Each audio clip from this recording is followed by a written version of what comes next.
أعوذ بالله من الشيطان الرجيم. بسم الله الرحمن الرحيم.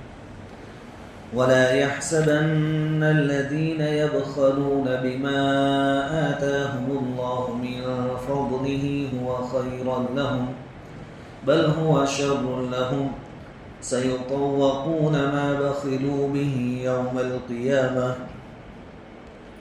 وَلِلَّهِ مِيرَاثُ السَّمَاوَاتِ وَالْأَرْضِ وَاللَّهُ بِمَا تَعْمَلُونَ خَبِيرٌ. لَقَدْ سَمِعَ اللَّهُ قَوْلَ الَّذِينَ قَالُوا إِنَّ اللَّهَ فَقِيرٌ وَنَحْنُ أَغْنِيَاءُ سَنَكْتُبُ مَا قَالُوا وَقَتْلَهُمُ الْأَنْبِيَاءَ بِغَيْرِ حَقٍّ وَنَقُولُ ذُوقُوا عَذَابَ الْحَرِيقِ ذلك بما قدمت أيديكم وأن الله ليس بظلام للعبيد.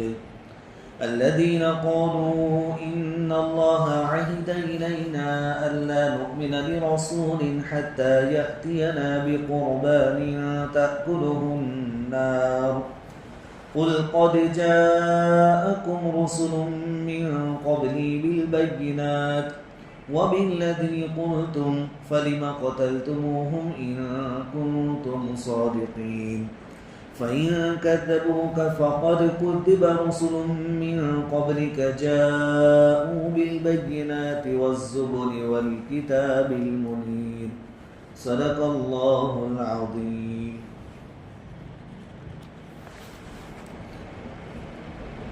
سورہ آل عمران کی آیت نمبر 180 سے 184 تک کی تلاوت ہوئی ہے. پہلے آیت کا ترجمہ یہ ہے: اور وہ لوگ جو بخل کرتے ہیں ان چیزوں میں جو اللہ نے ان کو اپنے فضل سے دی ہیں، وہ یہ نہ سمجھیں کہ یہ بخل ان کے لیے بہتر ہے، بلکہ یہ ان کے لیے برا ہے. قیامت کے دن عنقریب طوق بنا کر پہنائے جائیں گے ان کو وہ جس کے ساتھ انہوں نے بخل کیا، اور اللہ کے لیے آسمانوں اور زمین کی میراث ہے اور اللہ تمہارے اعمال سے باخبر ہے. غزوہ احد کا واقعہ اس سے پہلے بڑی تفصیل کے ساتھ گزرا ہے. جہاد میں ایک تو جان کی ضرورت پیش آتی ہے، جان کی قربانی. اس میں تو منافقین ناکام ہو گئے، پیچھے ہٹ گئے. بہت سی مرتبہ مال کی بھی ضرورت پیش آتی ہے، مالی قربانی کا بھی تقاضا ہوتا ہے، تو اس میں بھی منافقین ناکام رہے. اور منافقین کے تعلقات یہودیوں کے ساتھ بہت اچھے تھے، تو یہودیوں کے اندر مال کی حرص اور لالچ بہت تھی، آج بھی ہے. تو دونوں جماعتوں کو مخاطب کر کے اللہ رب العزت فرما رہے ہیں کہ منافقین نے جنگ کے موقع پر جب مال کا تقاضا کیا گیا تو مال نہیں دیا. اسی طرح یہودیوں کے پاس حضور صلی اللہ علیہ وسلم تشریف لے گئے تھے، ان کو ایمان کی دعوت دی تھی، اور جو لوگ ایمان لے آئے ان کے اوپر جو فرائض ہوتے ہیں اس میں ایک ہے زکوٰۃ، اللہ کے راستے میں خرچ کرنا، وہ بھی بیان کیا، تو انہوں نے دینے سے انکار کر دیا. اب آدمی مال خرچ کرنے سے کیوں رکتا ہے؟ بخل کی وجہ سے، کہ اگر میں مال خرچ کروں گا میرے پاس مال کم ہو جائے گا، اور اگر میں بچا کر رکھوں گا تو مال بڑھے گا، زیادہ جمع ہوگا. اللہ رب العزت نے اس پہلی آیت میں ان دونوں گروہوں کو خطاب کیا ہے، ان کے بارے میں بیان فرمایا کہ جو لوگ جمع کر کے لاتے ہیں، رکھتے ہیں مال، اور یہ سمجھتے ہیں کہ یہ بڑھ رہا ہے اور ہمارے لیے نفع والا ہے، فائدے والا ہے، کہا کہ اس غلط فہمی میں مت رہنا. ہوا خیر لہم، وہ ان کے لیے کوئی اچھی بات نہیں ہے، بل ہوا شر لہم، بلکہ جو کچھ وہ بخیلی کے ساتھ، بخل کے ساتھ جمع کر کے رکھتے ہیں وہ ان کے لیے بہت برا ہے. کیوں برا ہے؟ کہ اس کا انجام یہ ہوگا، جمع کر کر کے رکھنے کا انجام یہ ہوگا کہ قیامت کے دن ان کے مال کو طوق بنا کر ان کے گلوں میں ڈالا جائے گا۔ پہلی بات یہ کہ بخل کس کو کہتے ہیں؟ اللہ رب العزت کی طرف سے جو چیز فرض قرار دی گئی کہ یہ آپ کو خرچ کرنا ہے، فلاں جگہ خرچ کرنا ہے،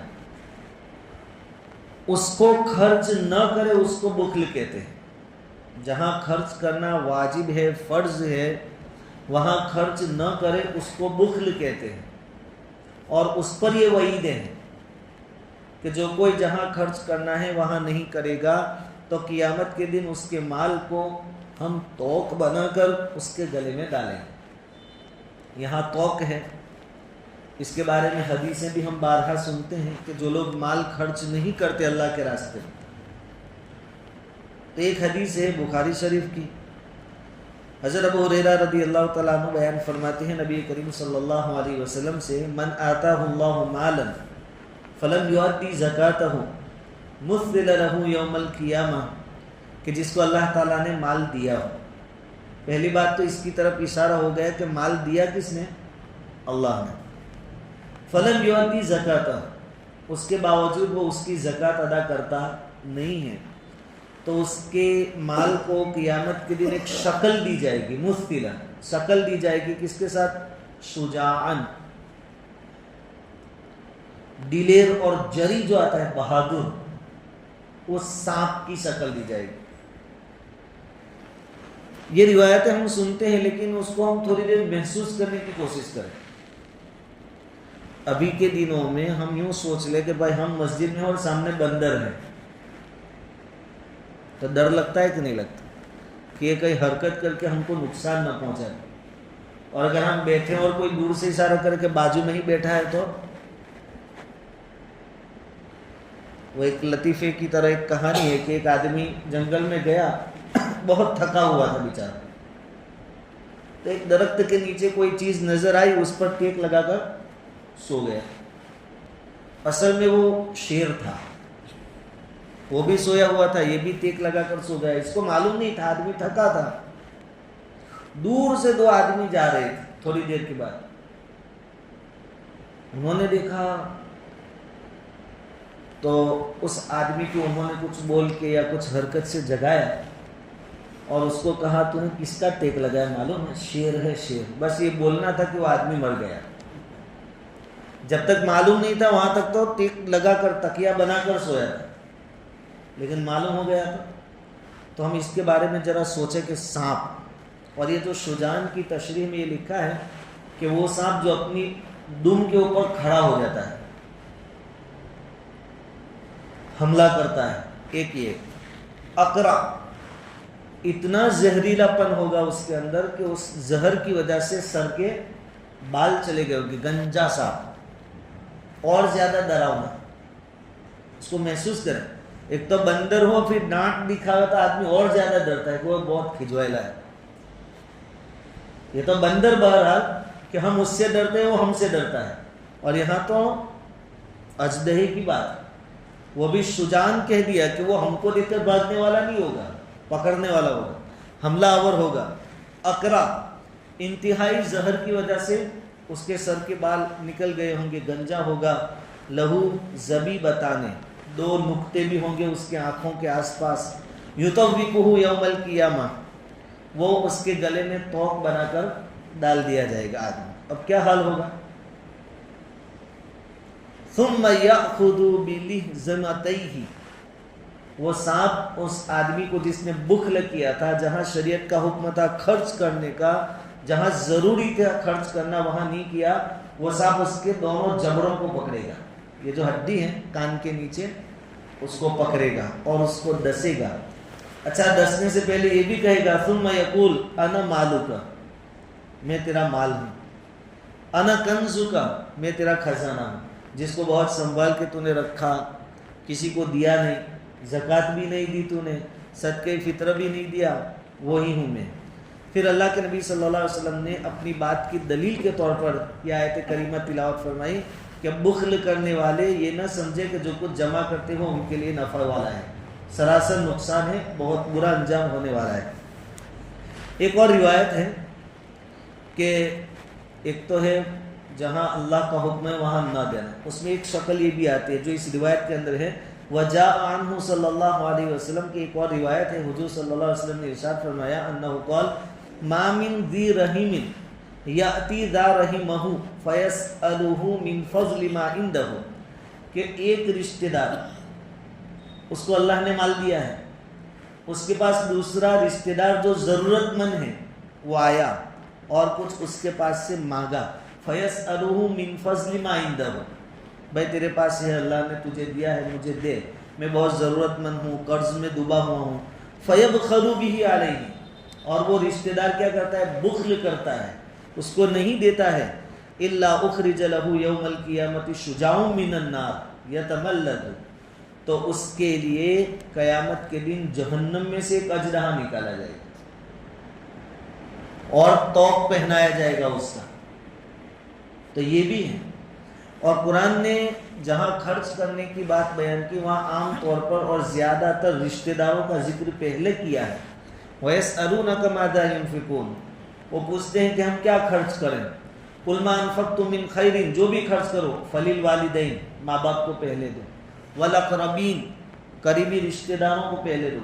حدیث میں بھی اس کی تاکید ہے کہ اپنے قریبی رشتہ داروں کو دو، اور قریبی رشتہ داروں کو دینے پر دگنا ثواب، ایک تم نے رشتہ داری نبھائی اس کا، اور ایک آپ نے دیا اس کا، مال خرچ کیا اس کا ثواب۔ عام طور پر ہوتا کیا ہے کہ رشتہ دار، اپنا کوئی رشتہ دار مالدار ہو تو اس کے مال میں اپنا حق سمجھتے ہیں، بھائی لڑکا مالدار ہے، لکھ پتی ہے، کروڑ پتی ہے، تو باپ تو یہی سوچے گا کہ میرا بیٹا ہے۔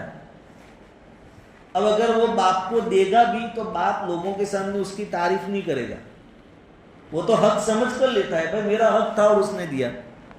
ایک بھائی مالدار ہے، اپنے دوسرے بھائی کو دیتا ہے، تو بھائی تو یہی سمجھے گا بھائی بھائی ہے اور اللہ نے اس کو دیا، وہ مجھے دیتا ہے، وہ لوگوں کے سامنے اس کی تعریف نہیں کرے گا، اور جب تعریف نہیں ہوتی تو آدمی کو دینے کا بھی جی چاہتا، یہ مسئلہ آتا ہے۔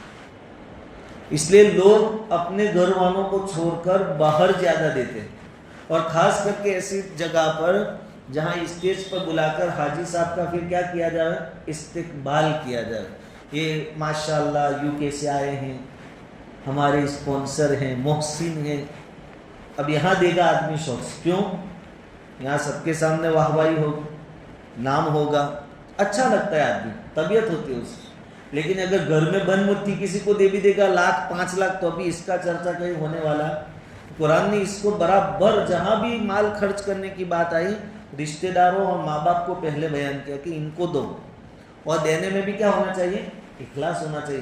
آپ اگر اللہ کے لیے دے رہے ہیں تو دنیا والوں کو کچھ معلوم ہو یا نہ ہو آپ کو کوئی پرابلم نہیں ہونا چاہیے، بلکہ کوشش یہ ہو کہ اللہ کے نبی صلی اللہ علیہ وسلم نے سکھایا کہ اس طرح دو کہ داہنا ہاتھ دے تو بائیں ہاتھ کو بھی پتہ چھپاؤ، اور ہم اس کو چھپواتے ہیں، حکم ہے چھپانے کا، اور ہم اس کو بھائی دوں گا 1,00,000 روپیہ لیکن تختی پر میرا نام آنا چاہیے۔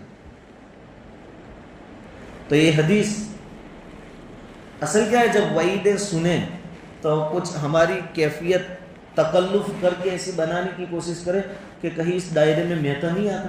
حضرت عمر رضی اللہ تعالیٰ عنہ حضرت حذیفہ کے پاس جاتے تھے، تو اللہ کے نبی نے جو لسٹ دی ہے منافقوں کی، کہیں میرا نام تو نہیں، زبردستی اس کی کوشش کریں کہ بھائی میں چلو زکوٰۃ دیتا ہوں لیکن ممکن ہے کچھ کمی ہو جاتی ہو مجھ سے، اور اللہ نہ کرے یہ وعید کہیں میرے لیے تو نہیں، تو جو بھی بات آوے اپنے لیے پہلے ہے اس کو سامنے رکھ کر سنیں، تو انشاءاللہ چاہے ایک ہی حدیث بار بار سنیں گے لیکن دل اکتائے گا نہیں اسے۔ خیر، حضرت عبداللہ ابن عباس رضی اللہ تعالیٰ عنہ فرماتے کہ یہ آیت اصل میں اہل کتاب یہود اور نصارہ کے بارے میں نازل ہوئی ہے۔ کیوں؟ کہ وہ لوگ اللہ کے نبی صلی اللہ علیہ وسلم کو پہچانتے تھے، آپ کے درجے اور مرتبے کو پہچانتے تھے، اس کے باوجود انہوں نے اس حقیقت کو چھپایا، نبی کو نبی مانا بھی نہیں، اندر سے تو جانتے تھے اور دوسروں کو ماننے دیا بھی نہیں۔ ان کو قیامت کے دن گنجا سانپ ان کے گلوں میں ڈالا جائے گا، توق پہنایا جائے گا، اور یہ وعید ان کے لیے ہے۔ بخل جو ہے، بخل بڑی خطرناک چیز ہے۔ آدمی جب بخیل بنتا ہے، یعنی جہاں خرچ کرنا واجب ہے، فرض ہے، وہاں بھی خرچ نہیں کرتا، تو بہت سارے حقوق پامال ہوتے ہیں جو اللہ تعالیٰ نے طے کیے ہیں، جو شریعت نے طے کیے ہیں. اس لیے بخل سے ہمیشہ اللہ تعالیٰ کی پناہ مانگنی چاہیے. اللہ کے نبی صلی اللہ علیہ وسلم دعا فرمایا کرتے تھے، اس میں یہ بھی آتا اللہم انی اعوذ بک من البخل. تو ہم بھی اس کی دعائیں مانگیں. بخل کا نتیجہ کیا ہوتا ہے کہ آدمی کے اوپر جو حقوق واجب ہے اس کی ادائیگی سے آدمی دور بھاگتا ہے. امام قرطبی رحمۃ اللہ علیہ نے تفسیر قرطبی میں عجیب بات لکھی ہے، نقل کی ہے حوالے کے ساتھ. وہ فرماتے ہیں کہ نبی کریم صلی اللہ علیہ وسلم نے انصار کی ایک جماعت سے پوچھا کہ تمہارا سردار کون ہے؟ من سیدکم، تمہارا سردار کون ہے؟ انہوں نے بتایا کہ جد ابن قیس، نام تھا جد ابن قیس ہمارا سردار. یہ جد ابن قیس جو تھا وہ بھی بخیلوں کا سردار تھا. بخل رچا پسا تھا اس کے اندر، بہت بخیل آدمی تھا، یہ بخیلوں کا سردار تھا. حضور صلی اللہ علیہ وسلم نے فرمایا وَأَيُّ دَاءٍ أَدْوَىٰ مِنَ الْبُخْلِ، کہ بخل سے بڑھ کر زیادہ بری بیماری کون سی ہو سکتی ہے؟ یہ تو سب سے بری چیز ہے، اور وہ آدمی تمہارا سردار ہے جس کے اندر یہ بیماری پائی جاتی ہے. تو انصار نے پوچھا کہ حضور آپ کہہ رہے ہیں کہ بخل سے بڑھ کر کون سی بیماری ہوگی، کون سی شنی اور بری چیز ہو سکتی ہے بخل سے بڑھ کر؟ تو بخل اتنی خطرناک چیز ہے؟ حضور نے فرمایا کہ ہاں. تو انہوں نے پوچھا کیسے؟ تو حضور نے فرمایا کہ دیکھو ایک قوم تھی، شاید بنو اسرائیل ہو سکتے ہیں، ایک قوم تھی نظروا بساحل البحر، انہوں نے سمندر کے کنارے پر پڑاؤ ڈالا، وہاں آباد ہوئے.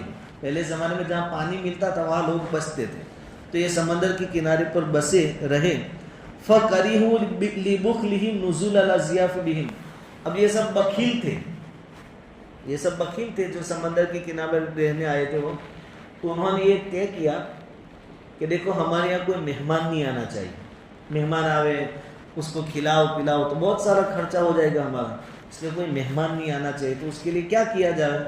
تو انہوں نے یہ طے کیا کہ مرد جو ہیں وہ الگ ہو جاوے اور عورتیں الگ ہو جائیں. مرد الگ، عورتیں الگ. تو کیا فائدہ؟ کہا کہ دیکھو اگر عورتوں کے پاس کوئی مہمان آئے گا تو عورتیں یہ عذر کرے گی، یہ بہانہ پیش کرے گی کہ بھائی ہمارے مرد گھر پہ نہیں ہیں.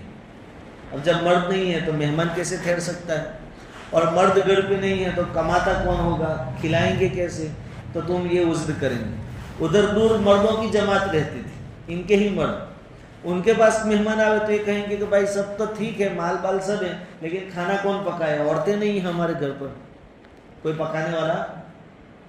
پکانے والا بھی تو چاہیے نا، سب کچھ ہو تو بھی. تو مرد کہیں گے کہ عورتیں نہیں ہیں، کون پکائے گا؟ اور عورتیں کہیں گی کہ مرد نہیں ہیں، کون کماوے، کہاں سے لاوے؟ پھر ایک لمبا زمانہ ایسا کرتے کرتے گزر گیا ان کے بخل کی وجہ سے. تو اس کی نحوست میں کیا ہوا؟ اس کے نتیجے میں حضور صلی اللہ علیہ وسلم فرماتے ہیں کہ پھر مرد کے ساتھ رہ رہے تھے اور عورتوں کے ساتھ رہ رہی تھی، تو وہ لوگ گناہ میں مبتلا ہوئے. یہ کوئی معمولی بات ہے؟ لواطت کے گناہ میں مبتلا ہو گئے. مردوں نے اپنی خواہشات مردوں سے پوری، کیونکہ عورتیں تو ساتھ میں رکھتے نہیں تھی، اور عورتوں نے اپنی خواہشات عورتوں سے پوری. تو یہاں تک اس نوبت تک کس نے پہنچایا؟ بخلا نے پہنچایا.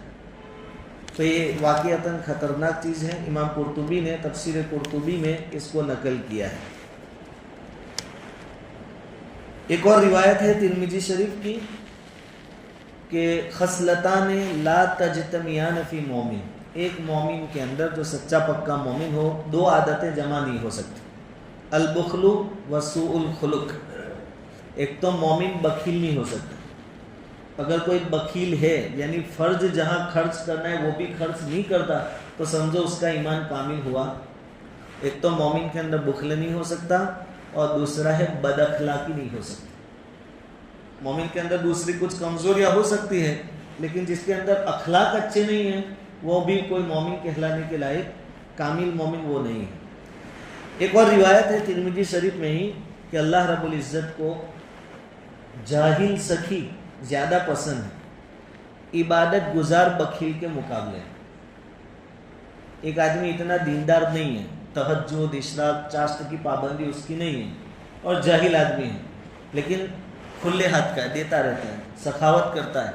اور ایک آدمی اشراق چاشت سب چیز کا پابند ہے لیکن مال خرچ کرنے میں اس کا دم نکل جاتا ہے.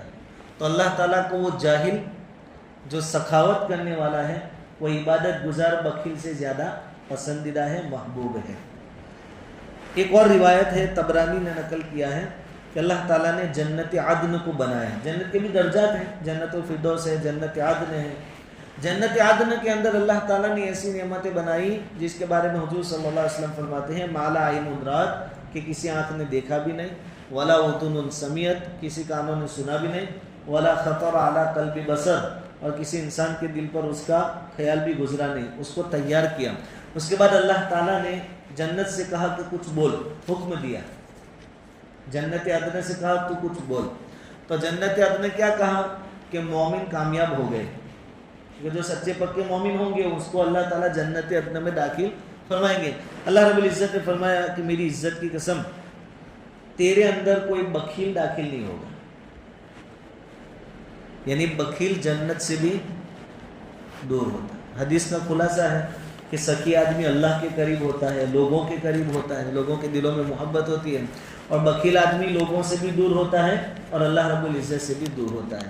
ایک اور لطیفہ جو تفسیر کی کتاب میں لکھا ہے کہ بصرہ کا ایک مالدار آدمی تھا لیکن بہت کنجوس آدمی تھا، بخیل آدمی تھا. تو لوگوں کو تو کیا کھلاوے بخیل آدمی، لیکن کسی پڑوسی نے ایک مرتبہ اس کی دعوت کر دی اور بہت اچھا اس کو انڈے، قیمہ، قورمہ سب کھلایا. اور چونکہ اچھا کھانا اور وہ بھی مفت میں ملا تو اس نے بہت کھا لیا. اس کی آنکھوں کے سامنے اندھیرا چھا گیا، طبیعت بگڑ جاتی ہے نا. تو کہا حکیم کو بلاؤ. حکیم صاحب آئے، کہا کہ یار یہ مر جائے گا، اس کا کوئی علاج کرو. حکیم صاحب نے کہا یہ بہت آسان ہے، اس کو وامٹ کروا دو، الٹی کیا کروا دو. تو وہ سوتے سوتے بولنے لگا نہیں، بڑی مشکل سے اتنا اچھا کھانا میں نے کھایا ہے، وہ نکل جائے گا سر. جان جاتی ہے تو جاوے، لیکن وہ جو قورمہ، چکن، کباب جو کھایا ہے وہ باہر آنا. تو بخل کی عادت یہ بڑی خطرناک ہے. اللہ تعالیٰ فرماتے ہیں سَيُطَوَّقُونَ مَا بَخِلُوا بِهِ يَوْمَ الْقِيَامَةِ، قیامت کے دن جو کچھ جن چیزوں سے انہوں نے بخل کیا ہے اور جمع کیا ہے ان کا توق بنا کر ان کے گلے میں ڈال دیا جائے گا. وَلِلَّهِ مِيرَاثُ السَّمَاوَاتِ وَالْأَرْضِ، اور بڑی سوچنے والی بات یہ ہے کہ آدمی کتنا بھی بچا کر رکھے لیکن قبر میں تو پھر خالی ہاتھ ہی جاتا ہے. اللہ تعالیٰ فرماتے ہیں کہ اللہ ہی کے لیے آسمان اور زمین کی میراث ہے. جب ساری کائنات ختم ہو جائے گی تب سب چیزوں کا مالک کون ہوگا؟ اگر تم ابھی، تمہارا اختیار جب اللہ نے دیا ہے تمہیں ابھی خرچ کرو گے تو ثواب بھی ملے گا، باقی آخر میں جانے والا تو اللہ ہی کے پاس ہے.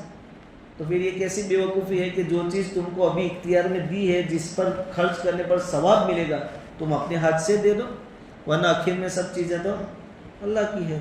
واللہ بما تعملون خبیر، اور اللہ تعالیٰ تمہارے اعمال سے باخبر ہے. بخل کرو گے اس کو بھی دیکھتے ہیں، اور سخاوت کرو گے، اللہ کے راستے میں خرچ کرو گے، اس کو بھی دیکھتے ہیں. پھر وہ آیت کہ اللہ کے نبی صلی اللہ علیہ وسلم نے یہود کے سامنے بھی بیان کیا کہ دیکھو ایمان لے آؤ اور زکوٰۃ ادا کرو. اب یہودیوں کو تو ایمان لانا نہیں تھا، تو انہوں نے کیا بات کہی. کیا اصل میں آیت یہ نازل ہوئی تھی من ذا الذی یقرض اللہ قرضا حسنا، کہ کون ہے جو اللہ تعالیٰ کو قرض حسن دے، کہ آج تم جو کچھ خرچ کرو گے قرض حسن کے طور پر، اس کا بدلہ تم کو آخرت میں ملے. ہم سب جانتے ہیں جن کے اندر عقل سلیم ہے، صحیح سمجھ ہے، کہ اللہ تعالیٰ کو قرض دینے کا مطلب یہ نہیں کہ اللہ کو ضرورت ہے اور اللہ ہمارے پاس سے لے کر جمع کرے گا. اللہ کی مخلوق پر خرچ کرنا ہے، یہی اللہ کو قرض دینا ہے. اللہ کے راستے میں خرچ کرنا ہے، یہی اللہ کو قرض دینا ہے، اور اس کا بدلہ بھی ملے گا. تو یہودیوں کے سامنے بات کہی گئی کہ اللہ کو قرض دو، تو انہوں نے مذاق اڑایا. کیا کہا کہ یار قرض کون مانگے، جو فقیر ہو وہی مانگے. تو انہوں نے کہا ان اللہ فقیر ونحن اغنیاء. یہودیوں نے کہا دیکھو اللہ میاں قرض مانگ رہے ہیں، تو اللہ، اس کا مطلب یہ ہو کہ اللہ فقیر ہے اور ہم مالدار ہیں. ایسی گستاخانہ الفاظ انہوں نے کہے اللہ کے شان میں. اللہ تعالیٰ فرماتے ہیں کہ انہوں نے جو بات کہی وہ ہم نے سن لی. سنکتب ما قالوا، ہم لکھوا لیں گے فرشتوں کے پاس، ہمارے پاس اس کا کیا رہے گا، ریکارڈ رہے گا. وقتلہم الانبیاء بغیر حق، اور یہ تو ایک غلطی، ایک گناہ، آگے انہوں نے نبیوں کو بھی قتل کیا ہے، وہ بھی ہم لکھوا رہے ہیں۔ سارے جرم جو ہے قیامت کے دن لکھے ہوئے ان کو بھی لیں گے سب کے سامنے، اور پھر حساب کتاب ہم کر لیں گے۔ وَنَقُولُ ذُوقُوا عَذَابَ الْحَرِيقِ، اور ہم کہیں گے اس دن کہ اب جلنے کا عذاب چکھو۔ تم کہہ رہے تھے اللہ فقیر ہے اور ہم مالدار ہیں، اور تم نے نبیوں کو بھی قتل کیا، اب اس کا عذاب چکھو۔ ایک تو عذاب کی تکلیف، اور اوپر سے زبان سے جو کہا جائے کہ چکھو، مزہ چکھو۔ وہ آدمی کو ٹھوکر لگے درد ہوتا ہے، اور کوئی اوپر سے پھر چیراوے کہ پیری ٹھوکائی، تو اور زیادہ غصہ آتا ہے۔ تو اللہ تعالیٰ ایک دن کو جہنم میں ڈالیں گے، اور اوپر سے چکھو چکھو، مزہ چکھو۔ تو روحانی تکلیف بھی ہوگی، جسمانی تکلیف بھی ہوگی۔ ایک چیز اس میں ہے کہ یہ جو یہود تھے حضور صلی اللہ علیہ وسلم کے زمانے میں، انہوں نے تو نبیوں کو قتل نہیں کیا، آگے زمانے میں جو یہود تھے انہوں نے قتل کیا تھا۔ تو ان کو کیوں کہا جا رہا ہے کہ تم جو بولے کہ اللہ فقیر ہے اور ہم مالدار ہے، وہ بھی ہم لکھ رہے ہیں، اور تم نے جو نبیوں کو قتل کیا وہ بھی ہم، تو انہوں نے تو قتل نہیں کیا تھا۔ اس کا جواب مفسرین نے بہت اچھا یہ دیا کہ چاہے انہوں نے قتل نہیں کیا تھا، لیکن ان کے جو یہود پہلے والے جو تھے ان کے جیسے انہوں نے قتل کیا تھا، تو ان کے نبیوں کے قتل کرنے پر یہ راضی تھے۔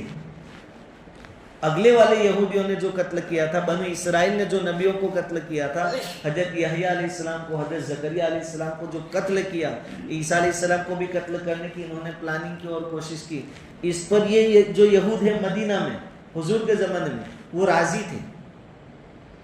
تو اس کا مطلب یہ ہوا کہ گناہ کوئی اور کرے اور راضی کوئی اور ہو، تو راضی ہونے والا بھی گنہگار سمجھا جائے گا، اور گناہ میں پارٹنر اور شریک سمجھا جائے گا، وہ بھی اتنا ہی گنہگار ہو۔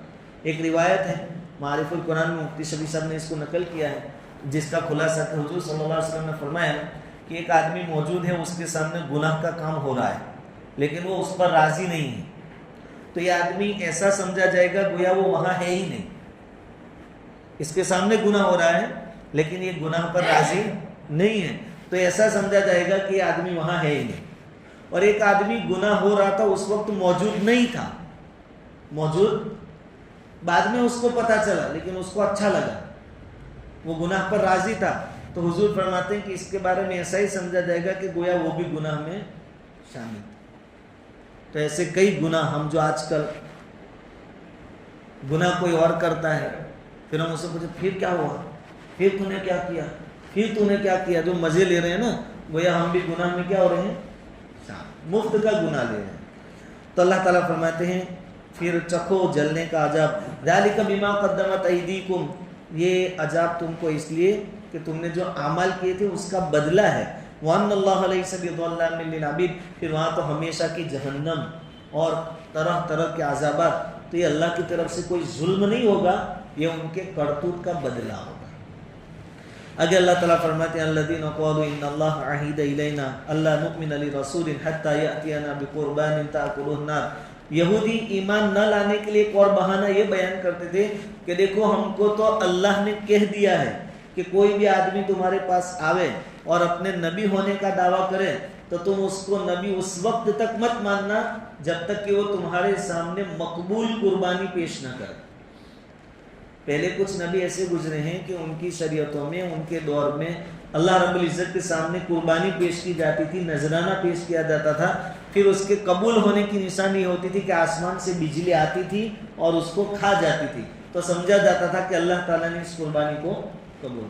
تو یہ یہود جو تھے مدینہ کے اس زمانے میں، وہ حضور سے کہہ رہے تھے کہ آپ دوسرے معجزات بتلاتے ہو، ہم کو یہ والا معجزہ بتاؤ کہ تم اللہ کی بارگاہ میں کوئی قربانی پیش کرو، ہم دیکھیں کہ آسمان سے آگ آئی اور قربانی قبول ہو گئی تمہاری۔ یہ اللہ تعالیٰ اس کا جواب دے رہے ہیں، قل، اے نبی جی آپ کہو، قد جاءکم رسل من قبلی بالبینات، کہ مجھ سے پہلے بہت سارے رسول معجزے لے کر آئے، کھلی ہوئی نشانیاں لے کر آئے، ان کو بھی تم نے جھٹلایا۔ وبالذی قلتم، اور جو معجزہ تم مجھ سے مانگ رہے وہ لے کر بھی تو آئے تھے، آدم علیہ السلام کے زمانے میں بات پیش آئی تھی کہ حابیل اور قابیل دو بھائی تھے۔ سورہ انعام پارہ نمبر 7 میں اللہ تعالیٰ نے اس کا واقعہ بیان فرمایا ہے کہ اس زمانے میں قربانی قبول ہونے کا یہ مسئلہ تھا، تو ایک نے اناج رکھا اور ایک نے میدا ذبح کر کے رکھا اور آسمان سے آگ آئی, ایک کا قبول ہوا دوسرے کا قبول نہیں ہوا. تو یہ بھی تو ہو چکا, اس کے باوجود تم نے نبیوں کو کہاں مانا؟ تم جو معجزہ مانگتے وہ بھی پہلے آ چکا, اور کئی معجزات لے کر مجھ سے پہلے رسول آ چکے, تم نے کتنوں کو مانا؟ یہودیوں نے تو عیسیٰ علیہ السلام کو بھی نہیں مانا, حضور کو تو نہیں مانا, عیسیٰ علیہ السلام کو بھی نہیں مانا, اور کئی نبیوں کا تم نے انکار کیا. یہ بات بتلائی جا رہی ہے اصل کہ ان کا مانگا معجزہ دیا جاتا تب بھی یہ ماننے والے نہیں تھے, یہ تو ایمان نہ لانے کا ایک بہانہ تھا. تو اللہ تعالیٰ فرماتے ہیں فَلِمَا قَتَلْتُمُوهُمْ إِن كُنتُمْ صَادِقِينَ, اگر تم اپنی بات میں سچے ہو کہ معجزہ دکھاؤ گے تو ہم ایمان لے آئیں گے, تو یہ معجزات پہلے آ چکے, تم کیوں مومن نہیں بنے, تم نے اسلام قبول کیوں نہیں کیا؟ فَإِن كَذَّبُوكَ, اللہ تعالیٰ حضور صلی اللہ علیہ وسلم کو فرما رہے ہیں, تسلی دے رہے ہیں, اگر یہ سب معجزات بتلانے کے بعد, قرآن سنانے کے بعد بھی اگر یہ لوگ نہیں مانتے ہیں, فَإِن كَذَّبُوكَ, بلکہ آپ کو جھٹلاتے ہیں, فَقَدْ كُذِّبَ رُسُلٌ مِّن قَبْلِكَ, تو نبی جی آپ یاد رکھیں آپ سے پہلے بہت سارے رسول آئے, سب کو جھٹلایا گیا, ان کو بھی ان کی قوم نے جھٹلایا. جاءوا بالبینات والزبر والکتاب المنیر, کہ وہ لوگ روشن معجزات بھی لائے تھے, کتابیں لے کر بھی آئے تھے, اور کتاب منیر روشن کتاب لے کر بھی آئے, لیکن ان کی قوم نے ان کو مانا. یعنی کہنے کا مطلب یہ کہ جو دشمن ہیں ان کا تو پہلے سے ہی یہی طریقہ رہا ہے کہ کچھ بھی لے کر آؤ وہ مانتے, کوئی بھی دلیل ان کے سامنے پیش کرو وہ ایمان لاتے. اس لیے حضور اگر آپ نے معجزات پیش کیے سمجھایا تو بھی اگر آپ پر ایمان نہیں لاتے ہیں, آپ کو جھٹلاتے ہیں, تو آپ ٹینشن مت لو, ان کی تو عادت ہے. اب جب کسی آدمی کی عادت ہے تو پھر سامنے والے کو برا نہیں لگنا چاہیے, وہ تو اپنی عادت ہے, عادت سے مجبور ہے, وہ تو یہی کریں. خیر, ان آیتوں کے اندر منافقین اور یہودیوں کی جو اندرونی خرابیاں تھی اللہ رب العزت نے اس کو بیان فرمایا.